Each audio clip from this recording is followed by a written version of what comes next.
Welcome to the Inspire Collective podcast, where our goal is to inspire Christian men and women in the marketplace with all they need to positively influence those around them for God's kingdom. My name is Chris Bowen, and today we're sitting down with speaker, author, and pastor Rodney Gage. A jack of all trades, Rodney has plenty of wisdom to share, so let's get started. Rodney, it is a blessing and a pleasure to have you on the Inspire Collective podcast today. Thank you so much, Chris. It's an honor to be with you and the entire team. Really excited about this opportunity.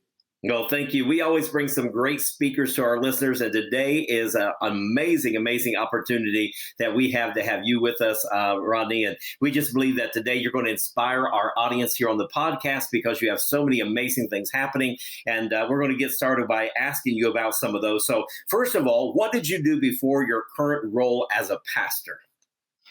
Well, I traveled as an itinerant speaker. So I traveled across the country for nearly 15 years. And really, my audience back then was in many ways tied to young people. I spoke in public and private schools across the nation, over 2,000 school campuses to over 2 million students. And so after doing that for a number of years, that morphed into an opportunity for me to be a voice to parents as it related to a lot of the issues and challenges that were affecting the home. And what I learned at being in all those schools is that kids would tell me things that they wouldn't tell their parents. So I found myself in many ways kind of being a bridge or a conduit between the youth and mom and dad, the home, the family. And so I started doing more and more parenting events, workshops, and then conferences. And so that really just began, if anything, I think just expanding my vision to impact families. And now, fast forward, 20 plus years later, I've been pastoring a church. Right. So as you stated at the beginning, a jack of all trades. I feel like I am a jack of all trades, as the old saying goes, a master of none. But no, that has, I think, if anything, given me the foundation. It has placed in my heart a deeper love and appreciation for the family, for the home. And I empathize with the challenges that couples and parents are facing today, trying to raise up the next generation and all the complexities and challenges that they face. And so my heart, my ministry is also very much in line with trying to come alongside and mentor, encourage, equip couples and parents, and really just impact the family unit as a whole. That's awesome. And I know that when we met last month, when we actually met for the first time, I was really impressed by the impact that I see that you're having with marriage and family, because as we know that a lot of times that becomes secondary, especially in ministry. And you've really taken a great hold of that. It seems like people are really becoming free and understanding a little bit more about it, which brings me to a book that you wrote back in 2019 called Family Shift. And in that, you gave a 5-step plan. So I know our viewers are always trying to find good content and some really good information. So tell us a little bit about Family Shift. Well, Family Shift is really a framework that we put together because what I've learned, Chris, is that especially in today's world and culture, parents need, obviously parents and couples need prayer. Right. So, we'll all affirm that. But what I've come to also realize is that parents need more than just prayer. They need a plan. They need handles and how-tos on how to actually navigate through the difficult, treacherous waters, that they're facing in today's culture. So what we did is we put together a 5-step framework, and we walk that process through when it comes to parents, when it comes to couples, husbands and wives, and even pre-marriage, those who are seeking to be married or perhaps going into maybe a blended family situation. Right. Maybe they have gone through the pain of divorce and now they're looking to remarry. Mm-hmm. So this is a framework that allows them to be able to build their relationships on a healthy, strong foundation. And I quickly just run through that. The S stands for, because it's an acronym. So the word shift, which is what we're all trying to move away from the drifting towards, the things of this culture. And ultimately, many people are drifting further away from the things of God, the spiritual moral values of our country. Right. So how do we shift that? How do we get back into alignment with God's plan and purpose for our lives? And we start with the end in mind. That's the S. So, without a vision, the people perish. And so when we have no vision for our lives, for our marriage, for our family, hopes die, dreams die, and ultimately marriages will die, suffer as a result. So we always try to help them first and foremost start with the end in mind. What's the ideal? What is the desired goal for their marriage and for their family? What could be? What should be? We have them just articulate what that is. And the H stands for hold the core values. Right. So the core values, we want to be bigger on the inside than we're on the outside, so to speak. And what are those non-negotiables, those convictions, those core beliefs and values that are going to help shape, define, or redefine, if you will, what we say is most important in our lives? Mm-hmm. And then the I is the initiate what we call our goals, our passions, and our struggles. That is our GPS. So through that, we try to help kind of put some structure around what they say they want to be and who they want to become, and then also allow the struggles become one of their greatest strengths. Because we do believe that our pain can be used for even greater purpose. Right. Serve our children and our spouse, and God can use even painful situations in our lives. God can turn all of that around, turn our ashes into beauty. Right. And so with that, the F stands for find life-giving friendships. So we are who we associate with. It's been said that you're the average of your 5 closest friends. Absolutely. And so, our friendships are either taking us up or they're taking us down. I liken it to, being on an elevator. So our friendships are like elevators. And then the T, stands for teach by example. So at the end of the day, we have to actually live out, put into practice what we say we believe, what we say is important. And then generationally, how can we leave a legacy, for those behind us so they can build on that foundation in our lives? And so that's kind of the shift that we put together in that 5-step framework through that book. And so we've got a masterclass, we've got a podcast, we've done a lot of things, around that as well to kind of break it down and help encourage and equip couples and parents and families in that regard. That's awesome. I know that a lot of our viewers today are saying, how do I get this information and content? So stay in tune with us, and we're going to tell you that a little bit later on. Also, Rodney is going to be featured in our spring catalog, our spring magazine, Inspire. And so we want you to make sure that you see everything there that he has to offer. And also, again, that family shift book, those 5 steps shift. And so he'll be able to give us some more information a little bit later on of how to get in contact with him. So can you tell our listeners today about the story of when you were called to found and pastor Rethink Life Church? Now, I know that had to be a different approach of where you were at, and now God has called you to not only pastor a church, but to found a church. Tell us how that transition happened. How much time we got? It's a big story, and I'll give you the Wikipedia version, the Cliff Notes here. God just really began to do a work in my heart. As I stated at the beginning, Chris, in light of everything that I was seeing, in young people's lives, I saw the challenges and the struggles that, so many of our families were facing. I just felt like God was changing my heart and had prepared, me for such a time as this to start a church. And that was really probably at the beginning of, late 90s, early 2000, when the church planting movement really began to take off. Right. And I was living in Texas at the time and had family there. In fact, my wife, all of her family was there. So our support system was there. However, I had always had it in my heart to live in Florida. Mm-hmm. And I got a phone call one day from a pastor here in Orlando. And he had heard that I was wanting to start a church. And he said, have you ever thought about coming to Florida, and specifically to Orlando? And long story short, we just really felt like God was orchestrating something. We flew out here, made multiple trips, and so that church, that pastor friend got behind us, that became a sponsor for us.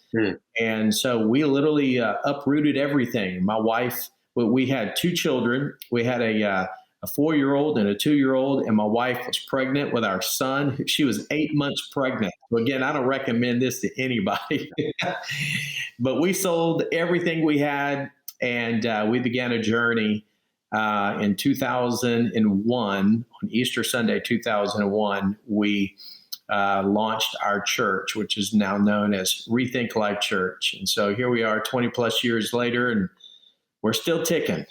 Wow, that's awesome. So it's been amazing. It's been an incredible journey.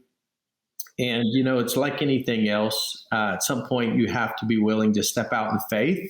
Yeah. And sometimes you don't know what the future is going to look like. You don't know how things are going to work out. There's no way to determine all the details. But if we knew all of those things, then it wouldn't be faith, right?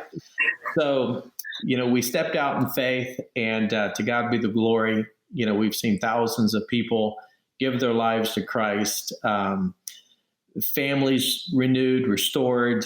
I mean, it's been amazing, an incredible journey. So yeah, sounds like you've had a lot of mountaintop experiences, but I'm sure there's been a lot of valley experiences. Oh yes, that's a whole nother book in and of itself. One day I'm going to get around to maybe writing a book on how not to plant a church and all of the struggles you face. I also planted a church in 1990, was there 27 years.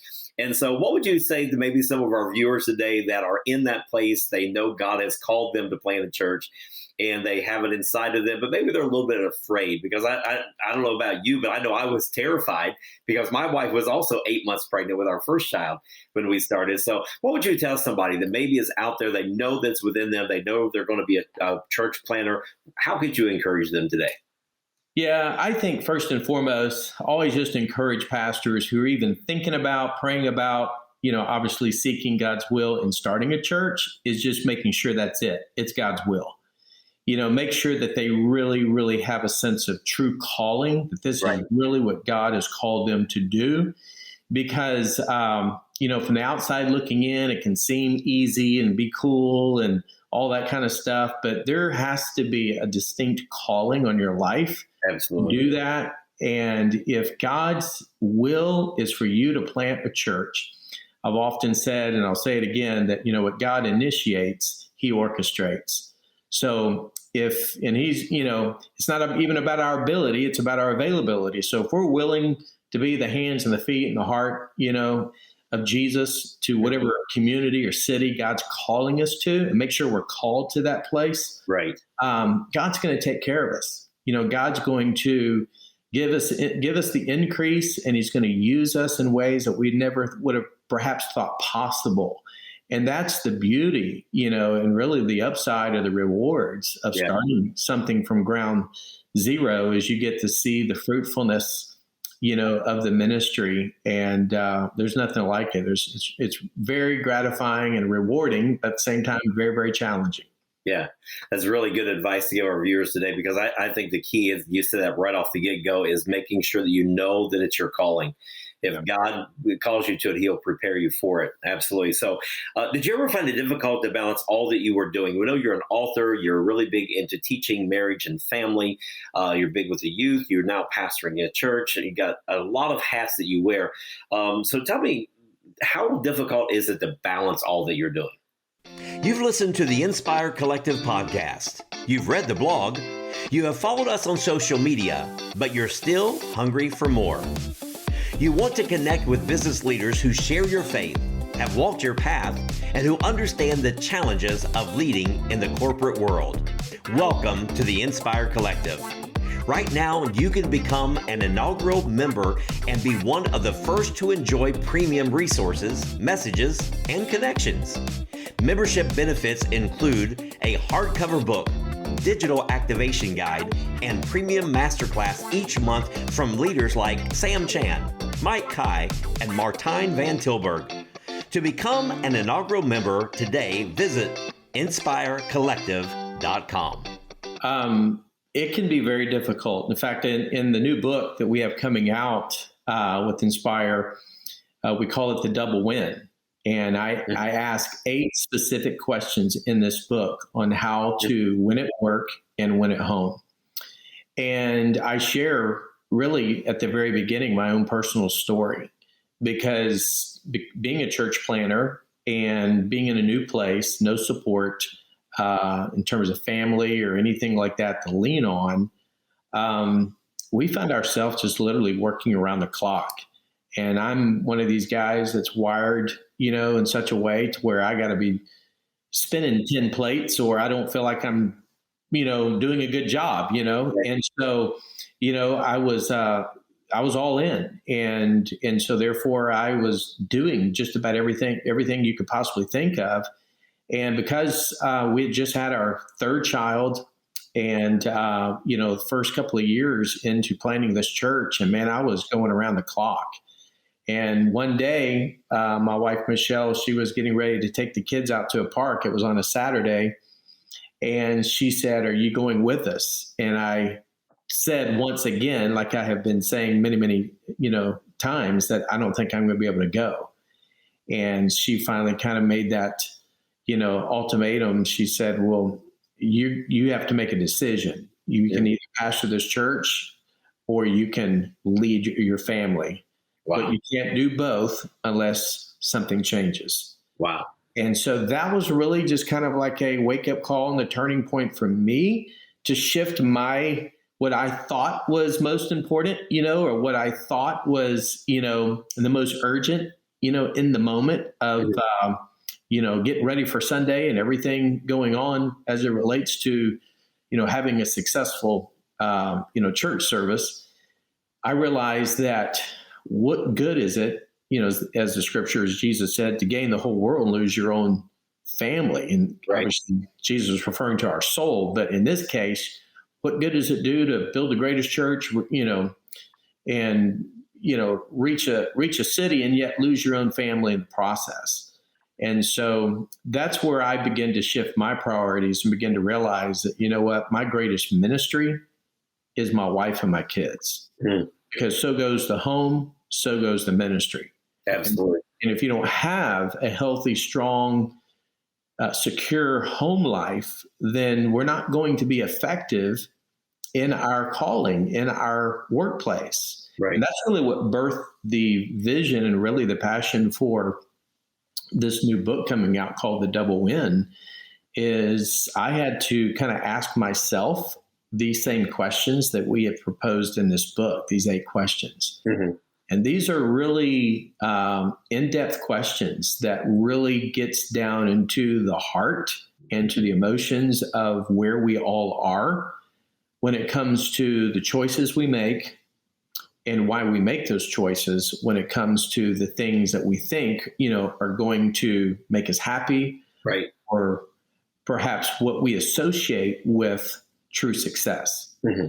So I really pray that through my own experiences and also just talking to so many families today, because the vast majority of couples who are married and even single parents these days, the amount of hours that they put in the workplace, 1/3 of our lives are going to be spent at work. And then when you look at the demands, the domestic challenges at home, right, those two worlds can collide. And so it's really important for couples, for parents, for single parents to really understand how to create that sense of balance, if you want to call it that, or maybe reprioritize and restructure your life in such a way to where you can live your life without regrets. And live your life in such a way to where you are living with greater intentionality and purpose, so that you can set the next generation up for success, because they're going to mimic what they see us live out on a day-by-day basis. Right. Wow. And so this is going to be found in your new book, The Double Win. that is going to be offered in the Inspire magazine, the spring edition of Inspire. And that's one of the reasons we're wanting to interview you today, to get a little bit of heart about this, the double win. And you shared a little bit about that. So we don't want to give out a whole lot, because we want people to get that book. We want them to grab a hold of it, and we truly want them to have that double win. So we thank you guys for tuning in, and we're really excited to be here today with Rodney Gage. He's the author, speaker, and the founding pastor of Rethink Life Church in Lake Nona, Florida. Before becoming the founding pastor of Rethink Life Church, Rodney was a sought-after speaker who spoke to students literally around the world, across the United States. And since then, he has found his purpose leading people and growing relationships with Jesus Christ. So we're excited, Pastor Rodney, that we're seeing the people that understand that it's not just in the church, but now we're out in the marketplace. You are dealing with people and families that are dysfunctional, if you will, and helping them find that place back in the church. And that's one of the things we do here at Inspire Collective, is we bridge that gap that so many times has been missed. So looking forward to this double win coming out in our spring edition of Inspire. We have lots of about you there that we've interviewed you. It's going to be an exciting time for people and our viewers to read that. So what kind of mindset do you think that people need to now enter into the marketplace ventures? What should their mindset be as we look at so long just the church, but now we're looking at taking it now into the marketplace? Yeah. Well, I think the marketplace, in my opinion, is where the low-hanging fruit is. Yeah. I think the greatest opportunity for us to be the true salt and light in the world today is in the marketplace. Mm-hmm. And so God's called us. My dad used to say it this way: we can't all be preachers, but we can all be reachers. That's good. And so I believe we have an incredible opportunity, for those who are in the marketplace, to have an incredible impact on the people that, their coworkers, their colleagues, the people that they associate with in the marketplace. And I heard John Maxwell say this many years ago at an event where he was talking about the corporate America, and just talking about how a Christ follower, can make a difference. And he was basically saying that in the real world, in the corporate world, in the marketplace, how you make the greatest impact is by earning it through respect.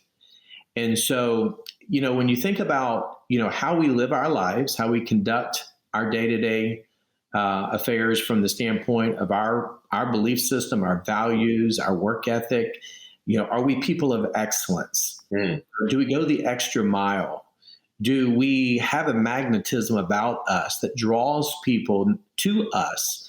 And do they have a sense of respect because of the genuineness and authenticity and really just the legitimacy of our character, our integrity? Those things in and of themselves can have a tremendous impact on those around us, because they will begin to see that there's something different about us. Right. And I think it makes, we're to make the gospel attractive to the unchurched. So, how do we make it something that is truly attractive? Like light, it attracts, it draws people in. And so I think that's how we can be brighter light and saltier salt, out there in the true marketplace of ministry. Okay. So how would you help somebody today that's maybe listening, that's struggling with balancing their family life with their work life and their church life, and making sure that's a healthy, balanced relationship? What kind of advice could you give them? Well, I think there are a number of important questions that they really need to stop and ask themselves. And, as I mentioned a few moments ago, we're going to outline some of these in a new book that's coming out. But I think the most important thing is for people to really begin to realize that our values, those are the non-negotiables in our lives. Right. And those values have to drive our priorities. And so the priorities that we say are important to us. The values that we say are important to us. The question is there a gap between what we say we believe, what we say is important, and what our schedules, what our commitments actually reveal? And what I find a lot of times is that gap is bigger or broader than most people are willing to admit. And the problem is that if there's a too big of a gap there between what our calendars say, what our commitments say, versus perhaps what we say is important, then in essence, we're not living what we say we believe. Right. And that's where the contradiction comes in. So we have to restructure, and we have to learn to say no, and we have to know how to really differentiate between what is good and what is best. I like to say it this way: a good thing can become a bad thing if it keeps you from the best thing. So we have so many things today that we have the ability to say yes to and take advantage of, and a lot of them are good things. But are they the best things? Because the best things are those things that are going to allow us to grow in our personal relationship with the Lord, in our relationship with our spouse, in our relationship with our children, grow financially, grow in the areas of our lives that we actually say most important to us. Wow. Prioritizing, so important for us to really get that part down, to make sure we're balancing everything, to live the best life that we possibly can. So we know, again, I want to really stress that you're going to be in our Inspire magazine, the spring edition, and your article is entitled Creating Your Margin of Victory. So can you tell us a little bit about what that article is going to consist of, coming out here in just a few days? Yeah, I used the story about Mary and Martha, who were the host, that invited Jesus into their home there. And of course, Jesus showed up, and Martha, she was, like a busy bee, trying to do all she could to be a good host. Right. She was so busy and so preoccupied that she missed what Mary had the opportunity to actually, participate in, and that was just being in the presence of the Lord. And I think, it's easy for us to look at a busy calendar, look at all the opportunities that we have to take advantage of in life. And we can sometimes even pat ourselves on the back and be somewhat prideful, as though we got something really going on when we tell everybody just how busy we are and how much we got going on. But my real question to those people is that really better? Mm. Because, busy is not better. Better is better. Right. So how can we make whatever adjustments that we need to make that allows us to experience the better things, the best things that God has for our lives? So in that article, we kind of give some specific how-tos and action steps there without stealing the thunder there. They can look forward to that, magazine that will be coming out. But it's a great reminder, I think, of what really is most important. Yeah, and I think that this is what this interview has really been about today, is people really stopping and prioritizing their life. We talk a lot about entrepreneurship. We talk a lot of business stuff. But today we're really focusing on marriage and family and making sure that our priorities are in order. And we thank you so much for really inspiring our group today, those that are listening to the podcast, by letting them know that we have to be balanced. No matter how successful we are, if we're not balanced in the other areas of our life, we're still not successful. And I think it's, God's got to be in there, our family's got to be in there, our work's got to be in there. And when we have all those balanced and in the right place, and that's what you're telling us today, is that then we can have a successful life. So I know that there's going to be some folks that's wanting to connect with you. Can you tell us how that they can actually connect with you? Websites, church websites, anything like that they can connect with Rodney Gage? Yeah, they can go to familyshift.com. Familyshift.com. They can also go to rethinklife.com. Mm-hmm. Rethink Life is our church's website, and familyshift.com is the family website that we have to help resource couples and parents. Awesome. And so those are two resources there, and really excited about the new edition of the magazine that will be coming out soon, and looking forward to how that will help just encourage and give help and hope to folks that are looking to, find that balance, if you will. We call it the double win. There you go. Yes. How to win at work and how to win at home. Yeah. Because that's the sweet spot, I believe, of where God desires for us to be. Absolutely. Well, Rodney, it's been a pleasure of talking to you today. And I know that you have really inspired those that are listening to the podcast today. And I think you've got some people stopping right now, scratching their head and saying, hey, I got to get this thing together. I've got to start putting some things in priority. So thank you so much for all of your insight that you've given us today, and just truly have blessed so many of our viewers today to stop and to relocate where they're at to move forward. So thank you for being with us today. Thank you, Chris. It's a real honor. We hope this conversation with Rodney Gage has left you feeling both motivated and inspired. Remember, you can connect with Rodney and Rethink Life Church by visiting rethinklife.com. For more content, you can sign up for the Inspire Collective magazine and get your first year subscription absolutely free. For more on this offer, visit us at inspirecollective.com. Thank you for tuning in, and see you next week for more of the Inspire Collective podcast.